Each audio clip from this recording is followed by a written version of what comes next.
Olá, muito bom dia. Você que nos acompanha todos os sábados aqui na tela da SIC TV, você que acompanha a nossa programação, muito bom dia.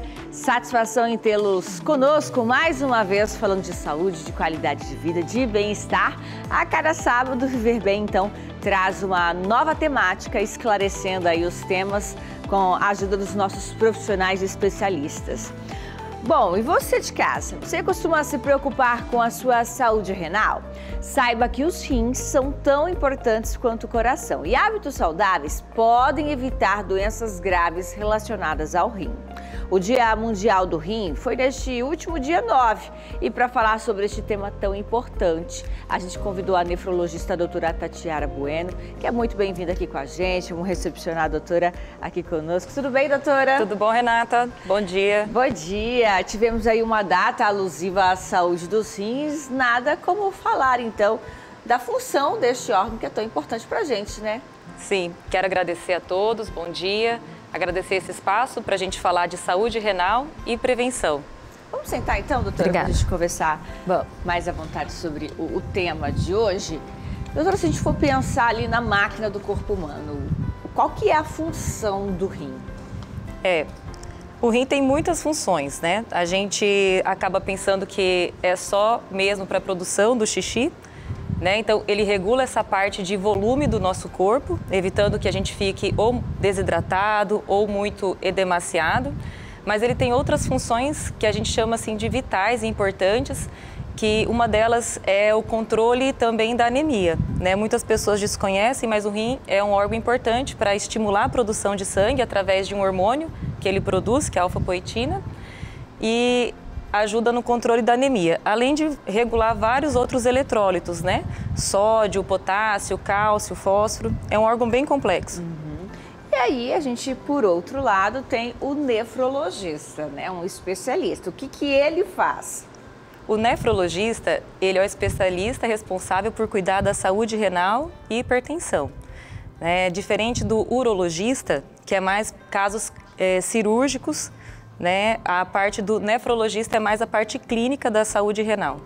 Então, mas são duas especialidades que andam bem próximas. Bem próximas. Tem algumas doenças que a gente compartilha, infecção do trato urinário, litíase renal, mas tem a diferença. Certo. E qual que é o intuito da campanha do Dia Mundial do Rim? É uma campanha mundial, né? Como já diz, e ela tem o intuito de chamar atenção todo ano para uma população fragilizada, vulnerável a ter alguma doença renal. E já foram mais de 16 anos, né, de Dia Mundial do Rim. Mas por trás da campanha mesmo é para chamar atenção para a prevenção de doenças renais, sensibilizar gestores, né, sobre a doença renal e também a população, né, ficar ciente quais são, né, os riscos de ter doença renal e como prevenir. A gente tem uma imagem bem legal ali, separada pela nossa produção, de um abdômen com os rins 3D. Eu queria que a produção colocasse na tela para você nos localizar, né? Às vezes a gente não sabe nem onde estão ali localizados os nossos órgãos, o que de repente eu posso sentir ali uma dor. Se eu for pensar no meu corpo, doutora, onde estão localizados os rins, mais ou menos? Isso é bem interessante, porque muitas procuras ao nosso consultório é por causa de dor lombar. Então, ele fica atrás da nossa musculatura lombar, né, aqui nas costas, que se a gente for colocar a mão logo aqui onde acabam as nossas costelas. Então, ele tem essa posição e atrás da nossa musculatura lombar. Então, a queixa é muito comum de procurar o médico nefrologista por causa de dor lombar. Sentiu uma dorzinha aqui, acha já só pode ser meus rins. Justamente. E aí vai para fazer um check-up renal e ver se realmente essa dor é do rim. E algo muito interessante é que o rim, a gente brinca assim, não dói, né? Porque o que dói no rim é uma membrana em volta dele. Então, o rim só vai doer se essa membrana distender. Então, exemplo, uma pedrinha parada dentro do rim não dói. Não tem dor, mas se ela se deslocar e obstruir o canal do xixi, fazendo com que o rim dilate, essa distensão da cápsula é o que causa a dor. Então, assim, para a gente ter uma dor de rim, o rim tem que estar um pouquinho dilatado. E quais são as principais doenças relacionadas ao rim? Então esse é o foco, né, da campanha, da gente chamar para prevenção, porque as principais doenças, elas são muito comuns, que é o diabetes e a hipertensão. Então, assim, se a gente pensar, 10% da população em geral tem algum grau de doença renal, porque são mais de 80% das doenças do rim estão relacionadas a uma hipertensão não controlada ou um diabetes não controlado que judiam do rim. Já é uma consequência dessas doenças. De outras doenças. Doenças muito específicas do rim é a minoria. Né? Então, um diabetes mal controlado e hipertensão causando alguma doença renal. Entendi. Entre essas doenças renais normalmente ocasionadas pela diabetes e pela pressão alta, que doenças a gente tem? Do rim, Isso. a gente acaba levando uma perca de função progressiva do rim. Ele vai perdendo a capacidade e vai dele de perdendo progressivamente. O rim ele tem um envelhecimento normal, todos os órgãos têm. A gente vai perdendo a função dos órgãos de acordo com a nossa idade. Só que aí esse envelhecimento, essa perca de função acontece de maneira mais acelerada, né? E a gente conta em 5 graus de estágios de doença renal. Se não for realmente cuidado, pode evoluir do grau 1 até o grau 5, onde há necessidade de diálise. E a infecção urinária, ela é comum, doutora? Ela é muito comum, principalmente em mulheres jovens, em idade fértil. É uma queixa muito comum, uma doença muito comum. O que leva a principalmente as mulheres terem com mais frequência a infecção urinária? O que seria? O que ela afeta ali no rim para fazer com que haja problemática ou problema de saúde para ser resolvido? A infecção urinária, ela é principalmente que a gente fala uma infecção mais baixa, né? Não chega a afetar os rins, a menos que seja um quadro de infecção que a gente chama mais alta, que seria a pielonefrite, que é uma infecção do rim. A infecção urinária mais comum é causada mesmo pela infecção de bactérias ali na bexiga, né? Então, é a infecção mais baixa. E quando agravada, pode, de repente, pode progredir para o rim e causar uma infecção, né, que é a pielonefrite. Muito bem, a gente vai seguir falando sobre a saúde dos rins depois do intervalo, que é bem breve. Então, você de casa, continue com a gente volta já. O Salão Glamore oferece a você beleza e bem-estar. Serviços de clube escova, estética corporal e facial, alongamento de unhas, manicure e pedicure, spa dos pés e muito mais. Tenha um dia incrível no Salão Glamore. Aproveite os combos exclusivos para você ficar maravilhosa e o melhor de tudo, com preços exclusivos. Olha só. Hoje eu estou aqui na Glamore, beleza e bem-estar, pra falar pra você, pra ficar mais linda assim, ó. Tá vendo meu cabelo maravilhoso que eu fiz aqui? Também você pode ficar aqui ainda mais linda. Sabe por quê? Tem promoção pra esse mês de março, meu povo. Anota aí, combo glamourosa de segunda a quinta-feira, com manicure, pedicure, hidratação, mais escova, por apenas R$115. Tá pensando que acabou? Tem a terça-feira da escova, com lavagem, shampoo, condicionador, mais a escova por apenas R$49. Também tem a quarta da blindagem, blindagem mais esmaltação em gel, por apenas R$89.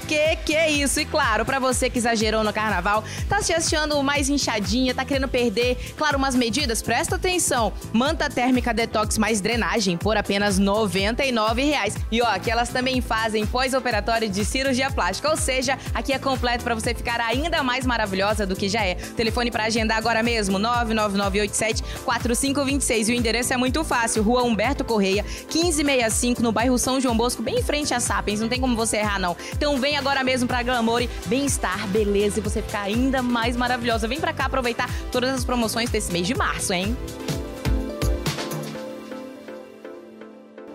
Então faça uma visita ou agende o seu atendimento pelo WhatsApp no 999874526. O Glamore fica localizado na Rua Humberto Correia, 1565, Jardim América, ao lado do Colégio Sapiens 2. Não deixe de aproveitar, tá?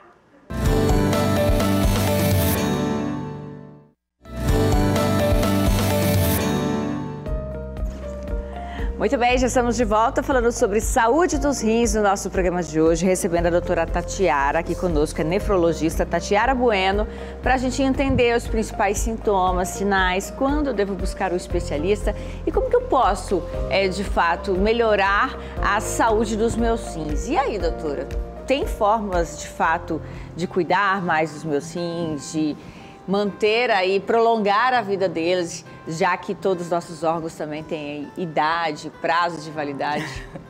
Sim, então, começando lá pelos sinais e sintomas, a partir do momento que o rim vai perdendo a sua função, os sinais e sintomas acontecem numa tarde mais tardia da doença, então por isso que a prevenção é muito importante, né? Então só vai ter sinais e sintomas mais tardiamente, então vai começar ou com descontrole da pressão arterial, né? Fica uma pressão arterial mais alta, aparece inchaço, né? O edema nas pernas, né? De maneira simétrica nas duas pernas.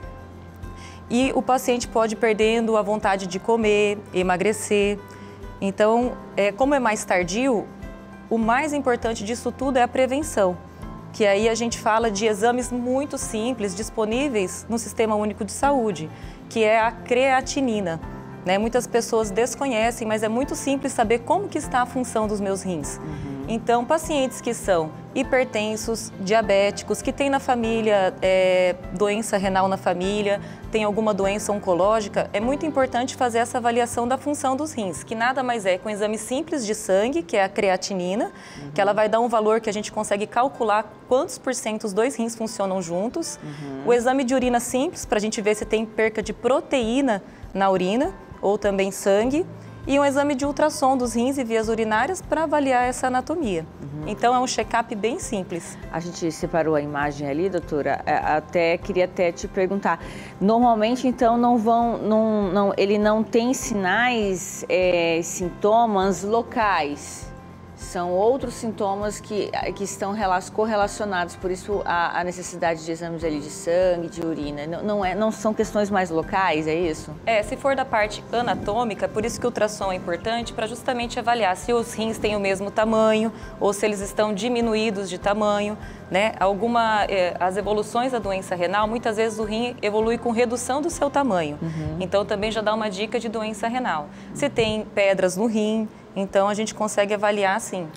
E até te perguntar, no bloco anterior você explicando a localização, disse que é muito comum a pessoa sentir uma dorzinha na lombar, já correr para fazer uma ultrassom, pensando numa possibilidade de uma doença renal. Por quê? Que doenças costumam apresentar essas dores locais? É muito comum a dor lombar mesmo, de musculatura. Então, pacientes muitas vezes que são mais obesos ou que faz algum movimento com a coluna, né? Porque como o rim está atrás da musculatura lombar, que é a parte da nossa coluna que a gente mais mexe. Então, é muito comum ser uma dor muscular, dor de tendão, dor de coluna. É muito confuso ali, as pessoas assimilam a uma pedra renal, né? A pedra, quando ela se desloca e causa aquela obstrução, com a dilatação do rim, onde dá muita dor, ela é uma dor unilateral, não é dos dois lados, e ela é uma dor quase incapacitante. Muitas vezes, a maioria faz com que a pessoa vá procurar ajuda em hospital para receber remédio. Não preciso me assustar tanto, porque normalmente é uma dor mais aguda e não dói dos dois lados, e é mais unilateral mesmo. Isso. Certo. E o que seria a insuficiência renal aguda, doutora? A insuficiência renal aguda, ela é uma redução da função renal num período de tempo mais curto do que 3 meses, que a gente considera. Né? A doença renal crônica, ela tem esse tempo de se permanecer alterado por mais de 3 meses. A lesão renal aguda, ela pode acontecer principalmente nos pacientes que estão internados, onde a gente consegue quantificar essa lesão renal com o exame da creatinina, ou também redução da quantidade do xixi. Quando o paciente fica internado um período prolongado? Quando o paciente está internado, ele fica mais vulnerável a ter lesão renal, ou por desidratação, ou por uso de medicações que podem, né, prejudicar a função renal. Mas nestes casos de pacientes que adquirem essa insuficiência renal, ela é passageira ou vai permanecer aí crônica, a exemplo das pessoas que nascem ou que desenvolvem o problema crônico? Muito boa essa pergunta, Renata. Até são estudos, né, não tão antigos, que eles falam que os pacientes que desenvolvem uma doença renal aguda, né, por uso de alguma medicação, alguma outra doença em UTI, eles até têm essa chance maior de recuperação da função renal, mas eles devem ser seguidos depois com médicos nefrologistas, porque tem uma chance maior de desenvolver doença renal.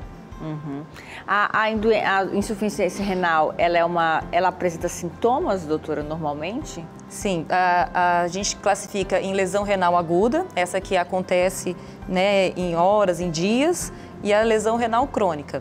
Né? Que sintomas mais ou menos vão aparecer? A gente acompanha os dois tipos de pacientes, né? O agudo é o paciente que vai estar internado, ele pode evoluir de maneira, né, de ficar muito edemaciado, precisar de tratamento de diálise ainda internado, com uma boa chance de recuperação da função dos seus rins.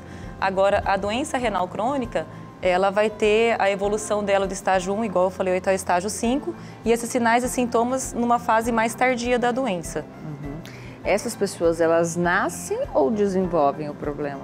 A doença renal, ela comete todas as faixas etárias, desde o nascimento até os pacientes idosos. Então, a gente tem especialistas, os nefropediatras, que cuidam dessa faixa etária pediátrica e são muito importantes, porque, igual você falou, pode nascer com essa doença ou também desenvolver na faixa pediátrica. A gente separou ali também outra imagem que eu queria que você me ajudasse a entender e explicar para o pessoal de casa, doutora. Esses são alguns sinais que você disse que podem aparecer físicos da doença, né? É muito importante. A parte do edema, né, na foto, ele é um edema, esse inchaço na perna, quando relacionados às doenças dos rins, ele é um edema das duas pernas e simétricos. Né? Isso a gente não pode confundir, por exemplo, se é um edema de um lado só, que aí são outras doenças. Né? Por exemplo, uma trombose venosa na perna causaria esse edema assimétrico. A doença renal seria assim, aquele edema, o inchaço dos dois lados. Às vezes o inchaço no rosto quando acorda. Ali é só uma questão de comparativo, né? Quando eu percebi que existe um certo inchaço comparado ao normal do meu dia a dia, a famosa retenção seria isso? Pode ser sim. A retenção, porque o rim acaba tendo essa função muito importante de controle de volume do nosso corpo, né? Então, ele funcionando menos tem uma facilidade de reter líquido, ainda mais se a pessoa come sal. O sal facilita essa retenção de líquido porque ele segura esse líquido no corpo, dificultando o xixi, né? Ele vai ter duas funções, ajudar a filtrar, a liberar, assim como ele pode, por algum problema, alguma insuficiência, ele reter esse líquido. Justo, aí retendo líquido fica mais fácil o inchaço e a hipertensão.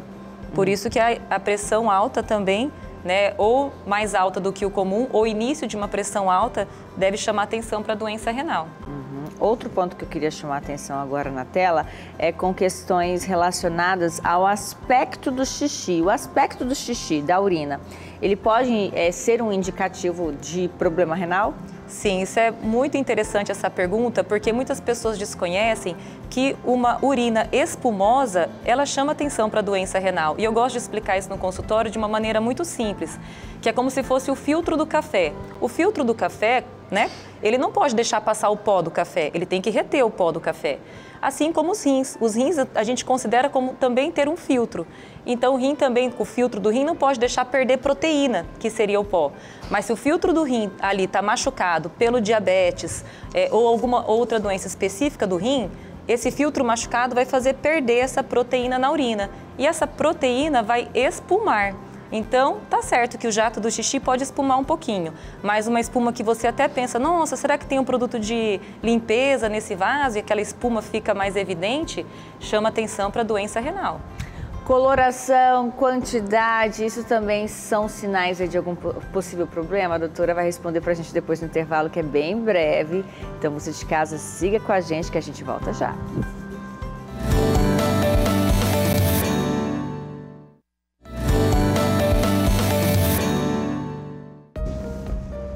Muito bem, já estamos de volta com o nosso programa, hoje falando sobre saúde dos rins. Receber a doutora Tatiara Bueno Parreira, que é nefrologista, nos ajudando a entender um pouquinho sobre essa campanha que é tão importante, né? Afinal, segundo dados da Sociedade Brasileira de Nefrologia, a prevalência da doença renal crônica no mundo é de 7,2% para indivíduos acima de 30 anos e 28% a 46% em indivíduos acima de 64 anos.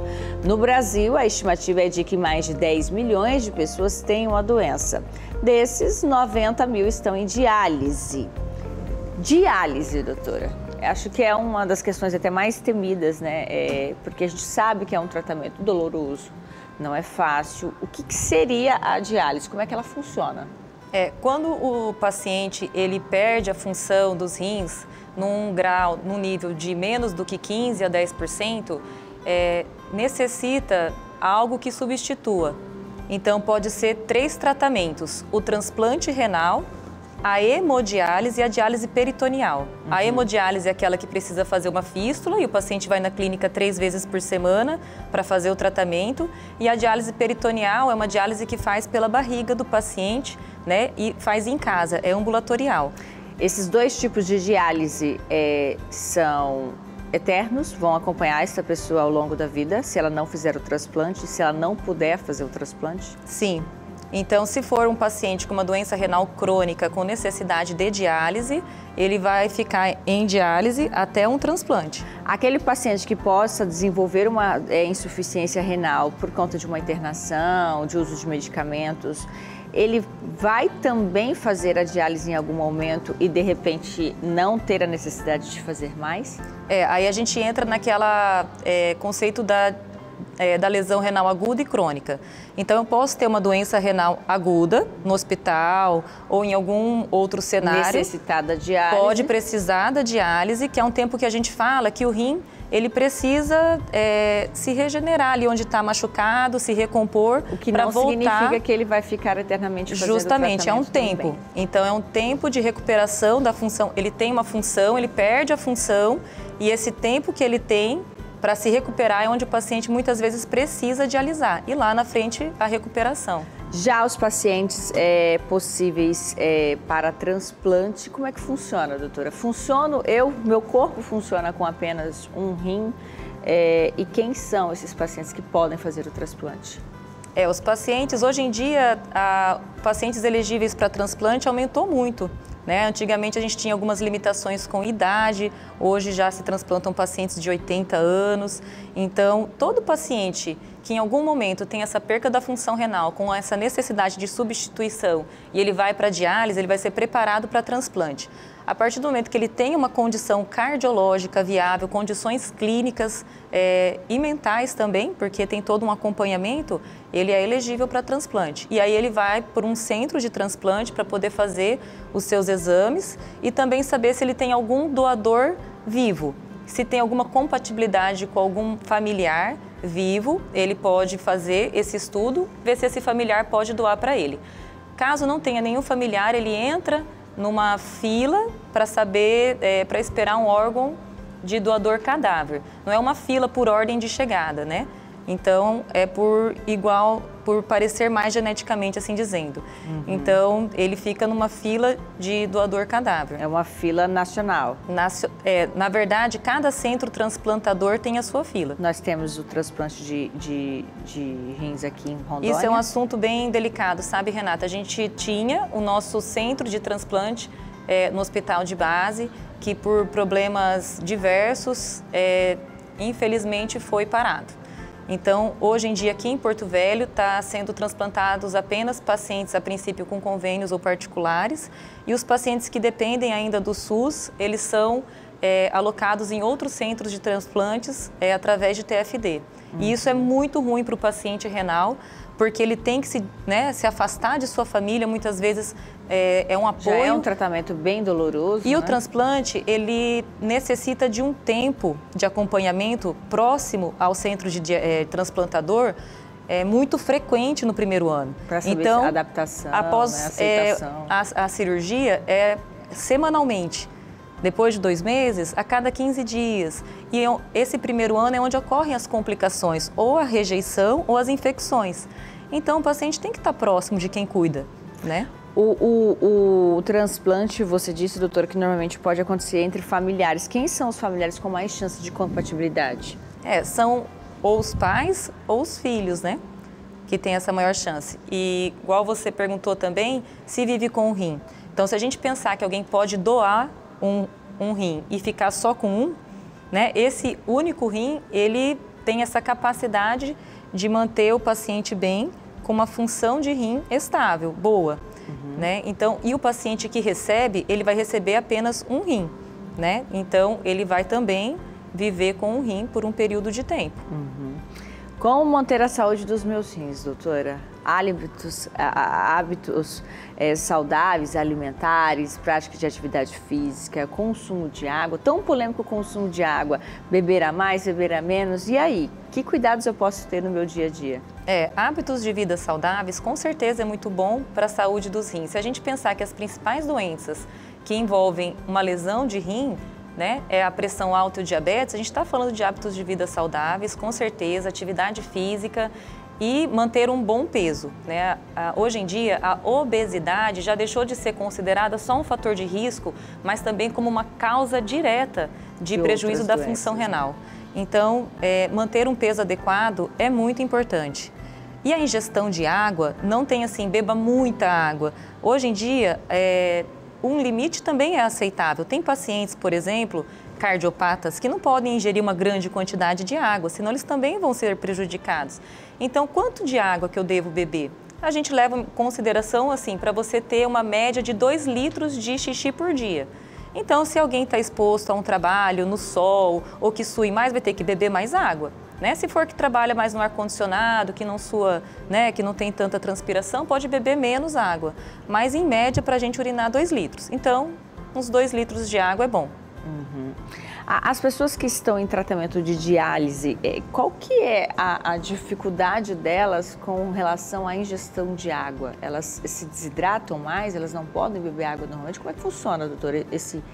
Para quem não tem ali normalmente uma pessoa próxima, não tem essa vivência, é algo até um pouco confuso, né, esse ponto. Essa é uma dificuldade realmente dos nossos pacientes em diálise. Como o rim controla essa parte de volemia, a maioria dos pacientes em diálise acabam com uma redução da quantidade de xixi e muitas vezes eles quase não urinam mais, né? Então eles têm que ter uma restrição de líquidos, não só de água, quando a gente fala, é uma restrição de líquidos em geral. Água, sopa, café, suco, tudo fica muito restrito. Muito porque eles não conseguem eliminar muito. Isso, acaba facilitando o inchaço, pode acumular um pouco de água no pulmão, fica mais cansado, né? Então eles têm que ter essa restrição de líquido e imagina, né, a gente que mora em local quente, muitas vezes é difícil para o paciente. Então a gente passa algumas dicas de chupar gelo, realmente controlar aquela quantidade de líquido que ingere, porque ele só vai tirar aquele excesso de líquido na próxima diálise. Então, eles têm realmente essa restrição que é importante. Doutora, queria agradecer sua participação aqui conosco hoje, viu? Muito bom falarmos sobre saúde dos rins, com essa data alusiva que passamos aí, justamente para chamar a atenção cada vez mais para os nossos cuidados em relação a hábitos saudáveis, a prática de atividade física, alimentação saudável, porque tudo isso influencia em diversos problemas de saúde, como a gente sempre está conversando aqui no programa. Obrigada pela sua participação, viu? Obrigada, Renata. Só queria convidar a população para o dia 12, agora domingo, vai ter no Espaço Alternativo uma atividade com as clínicas de diálise e a Associação Renal dos Pacientes Renais Crônicos de Rondônia, para sensibilizar a população e bastante atividade lá. Tá aí também uma rede social para você acompanhar a doutora, saber mais sobre este tema e outros temas relacionados à saúde dos rins. Este foi o Viver Bem, que volta no próximo sábado. A você um ótimo fim de semana, aproveite bastante. Tchau, gente. Até mais.